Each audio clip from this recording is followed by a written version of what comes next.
Good morning students, welcome back to our channel tuition academy. तो हम video start करने चलते हैं और वीडियो स्टार्ट करने से पहले एक बात मैं दोबारा से आपको बता देना चाहता हूं कि हम गोरखपुर के अंदर एक होम ट्यूशन की वेबसाइट चलाते हैं, जिसके अंदर हम क्या करते हैं, बच्चों को लोवेस्ट कॉस्ट में उनके लिए होम ट्यूटर प्रोवाइड कराते हैं। मतलब उनके घर जाके एक टीचर आपको पढ़ाता है बहुत नॉमिनल प्राइस पे, ठीक है। जिससे क्या होता है, 1-to-1 कम्युनिकेशन की वजह से आपको काफ़ी अच्छी जानकारी मिल जाती है। तो अगर किसी को होम ट्यूटर की ज़रूरत हो तो आप हमारे नंबर पे कांटेक्ट कर सकते हैं या हमारे वेबसाइट पे लॉग ऑन कर सकते हैं, ठीक है। तो चलिए स्टार्ट करते हैं आज का वीडियो। आज का वीडियो का जो पहला टॉपिक है हमारा, वो है system of combination of capacitor, संधारित्रों का संयोजन, ठीक है। नॉर्मली होता क्या है कि जैसे मान लिया हमारे पास छोटी छोटी कई सेल हैं, बैटरियां हैं या कैपेसिटर है। बैटरी और कैपेसिटर और बैटरी में थोड़ा सा डिफरेंस होता है, ठीक है।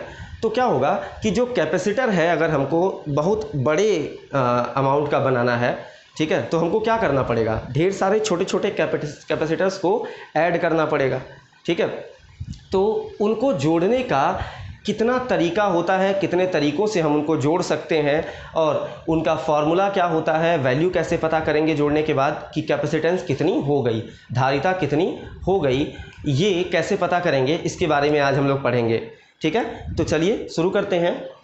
इसका जो पहला तरीका होता है कॉम्बिनेशन, इसको कंबाइन करने का, इसको जोड़ने का जो पहला तरीका होता है वो होता है हमारा सीरीज़ कॉम्बिनेशन।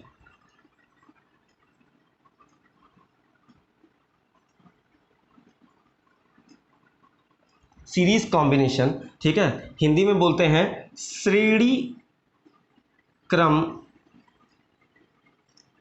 संयोजन, ठीक है।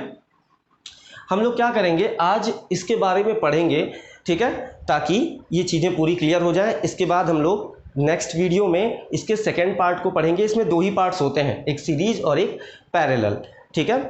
तो दो पार्ट हम अलग अलग वीडियो में पढ़ेंगे ताकि आपको बोर भी ना लगे और चीज़ें पूरी क्लियर हो जाए अच्छे से, ठीक है। अच्छा चलिए आगे बढ़ते हैं। तो सीरीज़ कॉम्बिनेशन क्या होता है, नॉर्मली सबसे पहले हमको ये पता करना होगा कि सीरीज़ कॉम्बिनेशन होगा कैसे। ये कैसे पता चलेगा कि अगर दो कैपेसिटर एक दूसरे से जॉइंट हैं, जुड़े हुए हैं, तो वो सीरीज़ में ही जुड़े हैं, वो पैरेलल में नहीं जुड़े, सीरीज में ही जुड़े हैं। ये कैसे पता चलेगा, तो सबसे पहले जो इसकी पहचान, ठीक है, इसकी जो हमको पहचान पता करनी है कि कैसे पहचान होती है। तो देखिए कैपेसिटर को हम बनाते कैसे हैं, इस तरह से बनाते हैं, ठीक है। एक कैपेसिटर हमारा क्या हो गया, ये हो गया, और एक कैपेसिटर और हम यहाँ बना लेते हैं, ठीक है। दो कैपेसिटर हो गया हमारे पास। इसका कैपेसिटेंस मतलब धारिता कितनी है, C1, इसकी कितनी है, C2, ठीक है। अब हमको करना क्या है कि इनको सीरीज़ में श्रेणी क्रम में जोड़ना है। तो सीरीज़ में जोड़ने के लिए सबसे पहले एक चीज़ देखिए कि इसकी कितने एंड हैं, किनारे कितने हैं। इसमें दो हैं, एक ये और एक ये। इसमें भी कितने हैं, दो, एक ये और एक ये। दो दो एंड हैं, दो दो किनारे हैं दोनों में।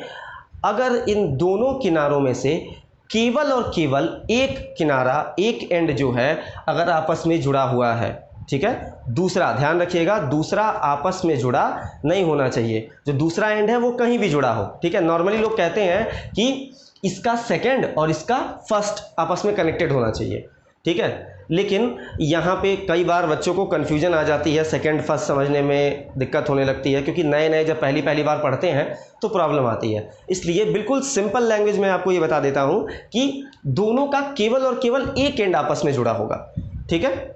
तो हम क्या कहेंगे, सीरीज कॉम्बिनेशन कहेंगे। फर्स्ट और सेकंड का चक्कर ही नहीं है यहाँ पे, ठीक है।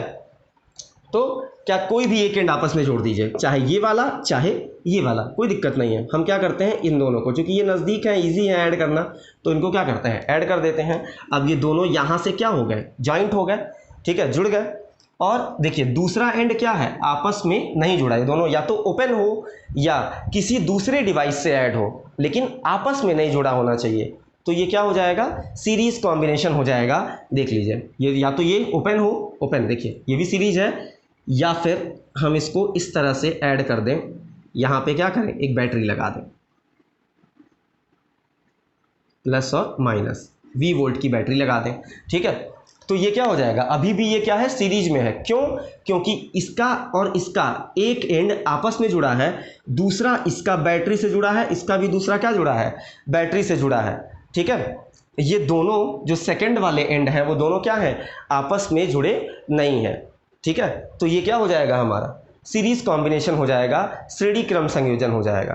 ठीक है, यहाँ पर जो फॉर्मूला होता है जोड़ने का, टोटल कैपेसिटेंस निकालने का, वो क्या होता है, देखिए हमने मान लिया कि अगर इन दोनों को जोड़ने पे जो टोटल कैपेसिटेंस, जो कुल धारिता निकल के आ रही है वो क्या आ रही है, C आ रही है, उसको हम क्या मान लें, कैपिटल C मान लें। तो यहाँ जो फॉर्मूला लगेगा वो लगेगा 1/C is equal to 1/C1 plus 1/C2। ध्यान रखिएगा ये सीरीज का फॉर्मूला है। ठीक है, सीरीज में कैपेसिटर का फॉर्मूला ये है। आप रजिस्टर से मतलब प्रतिरोध से कंफ्यूज मत होइएगा। ठीक है, यहाँ उल्टा होता है। ठीक है, कैपेसिटर में इस टाइप का जो फॉर्मूला होता है 1/, वाला ये पैरेलल में आता है, लेकिन सॉरी रजिस्टर में, प्रतिरोध में, रजिस्टर में ये 1/, वाला फॉर्मूला किस में आता है, पैरेलल में आता है, और कैपेसिटर में ये सीरीज वाला होता है, श्रेणी क्रम वाला फॉर्मूला इस तरह 1/, में होता है। ठीक है, ये है। अब हम चलते हैं इसकी प्रूविंग की तरफ, समझ लेते हैं कि इसकी प्रूविंग कैसे होगी।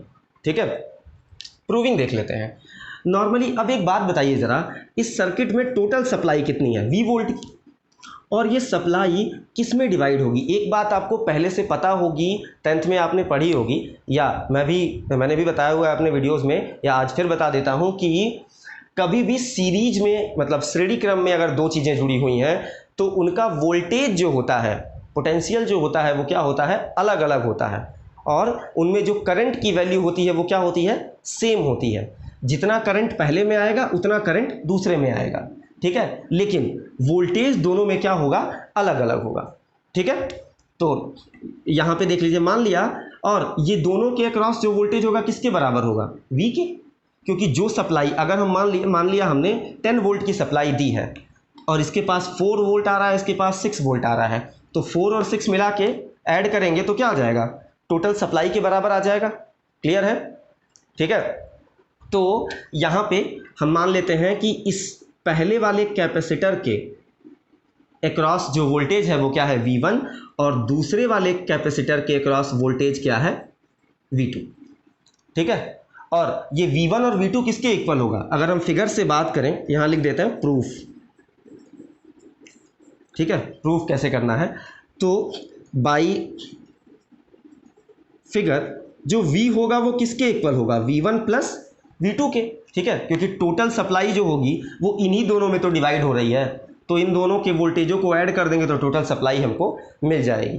ध्यान रखिएगा, कुछ लोग ये कहेंगे कि लॉस नहीं होगा, क्या होगा, नॉर्मली लॉसेस होंगे, लेकिन वो प्रैक्टिकल केसेस में हम यूज़ करते हैं। जब भी हम थियरी पढ़ते हैं तो कुछ निग्लिजिबल लॉसेस होती हैं, उनको हम निगलेक्ट कर देते हैं। ठीक है, बहुत माइनर सा लॉस होगा जिसको हम निगलेक्ट कर देंगे। नॉर्मली हम यही मान के चलते हैं कि V1 plus V2 complete V के इक्वल होगा। ठीक है, अच्छा, तो V equal to V1 plus V2 हो गया। अब हमको फॉर्मूला किस में ले आना है, C में। ठीक है, कैपेसिटेंस में। तो कैपेसिटेंस का फॉर्मूला, बेसिक फॉर्मूला हम क्या जानते हैं, C equal to Q by V, ये जानते हैं। तो V की वैल्यू यहाँ से निकालें तो V को इधर लाते हैं, C को इधर, तो V इक्वल टू क्या हो जाएगा, Q अपॉन C हो जाएगा। ठीक है, एक बात और ध्यान रखिएगा, अभी मैंने आपको बताया कि सीरीज में जो होता है, श्रेणी क्रम में करंट की वैल्यू, धारा दोनों में क्या होगी, बराबर होगी। तो अगर धारा बराबर होगी तो चार्ज, आवेश भी दोनों में क्या होगा, बराबर होगा, क्योंकि Q इक्वल टू क्या होता है, I इंटू T होता है। तो अगर करंट इक्वल है तो चार्ज भी क्या होगा, इक्वल, और टाइम तो सब में इक्वल होगा ही। ठीक है, तो इसलिए चार्ज हमारा इक्वल होगा, है ना। तो हम क्या करेंगे, V क्या होगा हमारा, ये होगा टोटल चार्ज, और इसके जगह पे क्या रखेंगे, टोटल कैपेसिटेंस, क्योंकि ये वोल्टेज क्या है, टोटल वोल्टेज है। अच्छा, V1 क्या है, V1 पहले वाले के क्रॉस वोल्टेज है, इसलिए यहाँ पे हम क्या रखेंगे, Q अपॉन C की जगह क्या रख देंगे, C1, क्योंकि V1 C1 के क्रॉस है, इसलिए यहाँ पे C क्या रखेंगे, C1 रखेंगे, प्लस, और चूंकि चार्ज जो है वो आवेश सब में बराबर है, इसलिए सब जगह क्या रख रहे हैं, Q। इसमें क्या हो जाएगा, ये हो जाएगा Q अपॉन C2। ठीक है।